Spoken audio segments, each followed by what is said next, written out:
हर्षवर्धन सपकाळ यांच्या उपस्थितीत उल्हासनगरमध्ये अनेक मान्यवरांचा काँग्रेसमध्ये प्रवेश. उल्हासनगर महाराष्ट्र काँग्रेस प्रदेश अध्यक्ष हर्षवर्धन सपकाळ यांच्या प्रमुख उपस्थितीमध्ये 29 मार्च रोजी उल्हासनगरमध्ये अनेक मान्यवरांनी काँग्रेस पक्षामध्ये प्रवेश केला. माजी अतिरिक्त आयुक्त समाधान खरे, बहुजन समाज पक्षाचे वरिष्ठ पदाधिकारी अनिल गुरसुंदरे, शिक्षक पांडुरंग आपटे यांच्यासह अनेक कार्यकर्त्यांनी काँग्रेसमध्ये प्रवेश केला.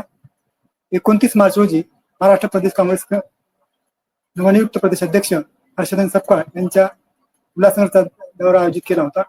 सदर दौऱ्यादरम्यान सर्वप्रथम मोठ्या जल्लोषात त्यांचा भव्य स्वागत उल्हासनगर येथील सेंचुरी रेयन कंपनी जवळ उल्हासनगर काँग्रेस उपाध्यक्ष श्री श्याम मडवी यांच्या संपर्क कार्यालयात जवळ करण्यात आले. यावेळी मोठ्या संख्येत उल्हासनगर काँग्रेस पदाधिकारी, शहर गावठाण येथील नागरिक मोठ्या संख्येने उपस्थित होते. स्वागतानंतर प्रदेशाध्यक्षांनी नेहरू चौक येथील उल्हासनगर काँग्रेसमध्ये कार्यालयाला भेट दिली, जिथे ब्लॉक अध्यक्ष किशोर धडके, नानिका हुजा, सुनील बेहराने,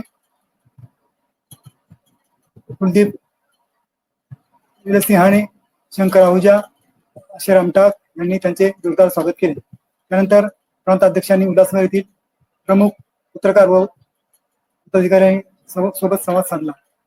पत्रकार परिषदेनंतर एजन्सी हॉटेल येथे प्रांताध्यक्षांनी आगमन झाले. त्यांनी उल्हासनगर काँग्रेसच्या पदाधिकाऱ्यांचे आढावा बैठक घेत त्यांना मार्गदर्शन केले. त्यानंतर याच कार्यक्रमामध्ये काँग्रेस पक्षाच्या विचारधारा व नेतृत्वावर विश्वास ठेवून हा पक्ष प्रवेश झाला आहे, अशी माहिती उल्हासनगर शहर जिल्हा काँग्रेस कमिटीचे अध्यक्ष रोहित साळवे यांनी दिली आहे.